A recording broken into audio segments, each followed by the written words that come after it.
வணக்கம். இந்த வீடியோல நாம தமிழ் திரையுலகின் 10 சிறந்த இயக்குனர்கள் யார் யார் என்பத தான் பார்க்க போறோம். இது முழுக்க முழுக்க எனக்கு யாரெல்லாம் பிடிச்சிருக்கு, யாரெல்லாம் என்ன பொறுத்தவரைக்கும் நல்ல இயக்குனர்கள் என்று நான் நினைத்தேனோ, அதை பொறுத்து தான் இந்த லிஸ்ட்ட நான் அமைச்சிருக்கிறேன்.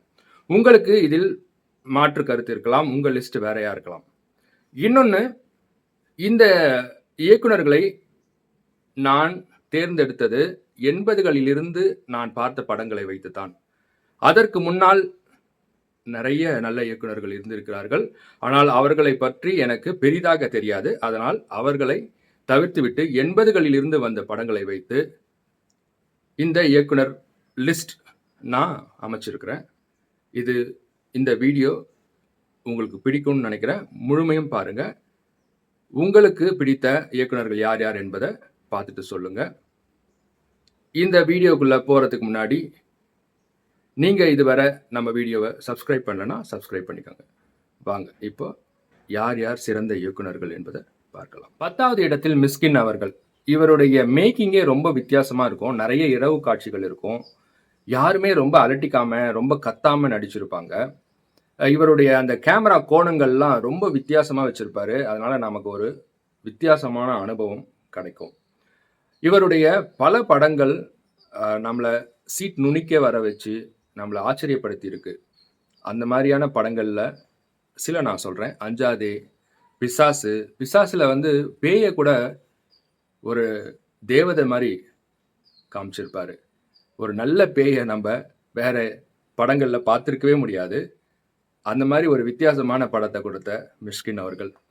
அதுக்கப்புறம் ஓநாயும் ஆட்டுக்குட்டியும், துப்பறிவாளன், சைக்கோ, இந்த மாதிரி நிறைய படங்கள், நல்ல நல்ல படங்கள், தரமான படங்கள், ஆங்கில படங்களை பார்ப்பதற் போலவே ஒரு திகிலையும் கிரைம் சஸ்பென்ஸையும் கொடுக்கக்கூடிய இந்த ஜானர்களில் கிங் என்று பெயர் பெற்ற மிஸ்கின் அவர்கள் 10வது இடத்தில். 9வது இடத்தில் பா ரஞ்சித் அவர்கள்.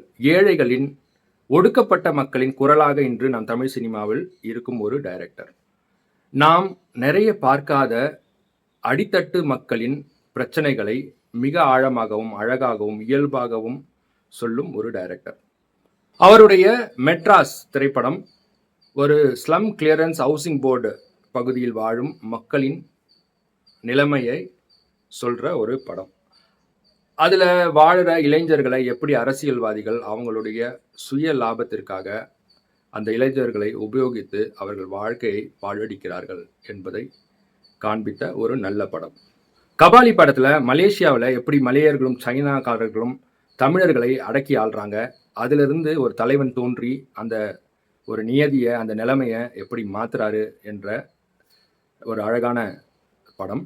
காலா எப்படி மும்பையில் தாராவியில் ஏழை மக்களை அங்கிருந்து வெளியேற்றணும் துடிக்கிற ஒரு பெரிய பணக்கார அரசியல்வாதி, அதை எப்படி எதிர்க்கிறாங்க அப்படின்ற ஒரு நல்ல கதை.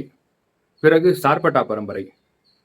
60, 70களில் எல்லாம் நம்ம வடசென்னையில் இருந்த அந்த குத்துச்சண்டை வீரர்கள், அவங்க பாரம்பரியமாக அந்த குத்துச்சண்டை போட்டிகள் எல்லாம் நடத்தி அதில் என்ன அரசியல் இருந்தது என்பதெல்லாம் ரொம்ப நுணுக்கமாக அழகாக சொல்லக்கூடிய ஒரு சிறந்த இயக்குனர் நம்ம பா ரஞ்சித் அவர்கள். 8வது இடத்தில் வெற்றிமாறன். இவர் நல்ல நல்ல நாவல்களை தழுவி படம் எடுக்கிறது தான் இவருடைய பாணி. சாதிய கொடுமைகளையும் பணக்கார மற்றும் அதிகார வர்க்க ஆணவ குற்றங்களையும் தெளிவா, மிரட்டலா, இயல்பா, விறுவிறுப்பான திரைக்கதையோடு எடுக்கக்கூடிய மிகச்சிறந்த இயக்குனர் இவர். இவருடைய படங்கள் எல்லாமே வணிக ரீதியாகவும் வெற்றி பெற்ற படங்கள், அதே சமயம் மிக நல்ல படங்கள் என்று எல்லாராலும் ஒப்புக்கொள்ளப்பட்ட படங்களும் கூட. இவருடைய பொல்லாதவன், ஆடுகளம், விசாரணை, வடசென்னை, அசுரன், விடுதலை 1, இப்ப ரிலீஸ் ஆக போற விடுதலை 2 எல்லாமே சிறந்த படங்கள். இதுல ஆடுகளம் படத்திற்கு நேஷனல் அவார்டு வாங்கியிருக்காரு for best director and screenplay. அது மட்டும் இல்லாம விசாரணை, அசுரன் படத்திற்காக national award for best film in Tamil வாங்கியிருக்கிறார். மிகச்சிறந்த இயக்குநர்களில் ஒருவர் நம் வெற்றிமாறன் அவர்கள் 8வது இடத்தில். 7வது இடத்தில் எஸ் சங்கர் அவர்கள். இவர் பெரும்பாலான இவருடைய படங்கள்ல நல்ல நல்ல கருத்துக்களை எல்லாம் சொல்லியிருக்கிறாரு. லஞ்சம், ஊழல், தொழிலில் நேர்மையின்மை, தனி மனித ஒழுக்கம் இதை எல்லாத்தையும் பற்றி படம் எடுத்திருக்கிறாரு. இவருடைய படங்கள் எல்லாம் மிக பிரம்மாண்டமாக, நேர்த்தியாக, அழகாக இருக்கும். இவர் எல்லா விஷயங்களும் பெஸ்ட்டாக இருக்கணும்னு நினச்சி அவருடைய படங்களில் பார்த்தீங்கன்னா locations, costumes, choreography, stunt, cinematography என்று எல்லாமே அருமையாக இருக்கும், பெஸ்ட்டாக இருக்கும்.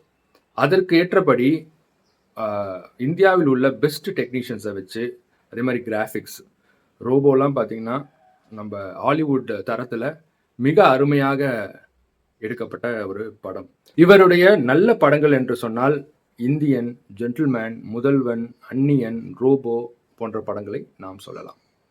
6வது இடத்தில் பாலா அவர்கள். நாம் பார்க்காத ஆச்சரியமான மனிதர்களின் வாழ்க்கை மிக தத்ரூபமாக சொல்லும் ஒரு டைரக்டர். சேதுல ஒரு ஜாலியான இளைஞனின் வாழ்க்கை எப்படி ஒரு கன நேரத்தில் மாறுகிறது என்பதை காமிச்சிருப்பாரு. அதற்கு பிறகு அவனுடைய ஒரு துயரமான முடிவு வாழ்க்கை. நான் கடவுள்ல அகோரிகளின் வாழ்க்கை, பிச்சைக்காரர்களின் மோசமான வாழ்க்கையை காமிச்சிருப்பாரு. பிதா மகன்ல பதபதைக்க வைக்கும் அடுத்தடுத்த சம்பவங்களால் திரைக்கதையை அமைத்து நம்மை பிரமிப்பூட்டியிருப்பார். பரதேசியில தேயிலை தோட்ட அடிமைகளின் மோசமான வாழ்க்கை, தாரத்தப்பட்டை, அவன் இவன் என்று எல்லா படங்களுமே பிரமிப்பையும் திகிலையும் கொடுக்கக்கூடிய படங்கள். இவருடைய படங்கள்ல வர நடிகர்கள் ரொம்ப இயல்பா நடிப்பாங்க. திரைக்கதையும் மிக மிக இயல்பாக இருக்கும். ஆக்ரோஷமான சண்டைகள், மூர்க்கமான கொடுமையான வில்லன்கள் என்று காட்சி நம்மை கதிகலக்க வைத்து விடுவார் பாலா அவர்கள். லிஸ்ட்ல அடுத்தடுத்து இருக்கவங்க யாரு என்பதை அடுத்த பகுதியில் பார்க்கலாம். நன்றி. உங்களுக்கு இந்த வீடியோ பிடிச்சிருக்கும்னு நான் நினைக்கிறேன். பிடிச்சிருந்தா லைக் பண்ணுங்க, மற்றவங்களுக்கும் ஷேர் பண்ணுங்க. உங்களுக்கு பிடிச்ச இயக்குனர் யார் என்பதை கமெண்ட்ல சொல்லுங்க. நம்ம சேனலை சப்ஸ்கிரைப் பண்ணலன்னா உடனடியாக சப்ஸ்கிரைப் பண்ணிக்கோங்க. வணக்கம்.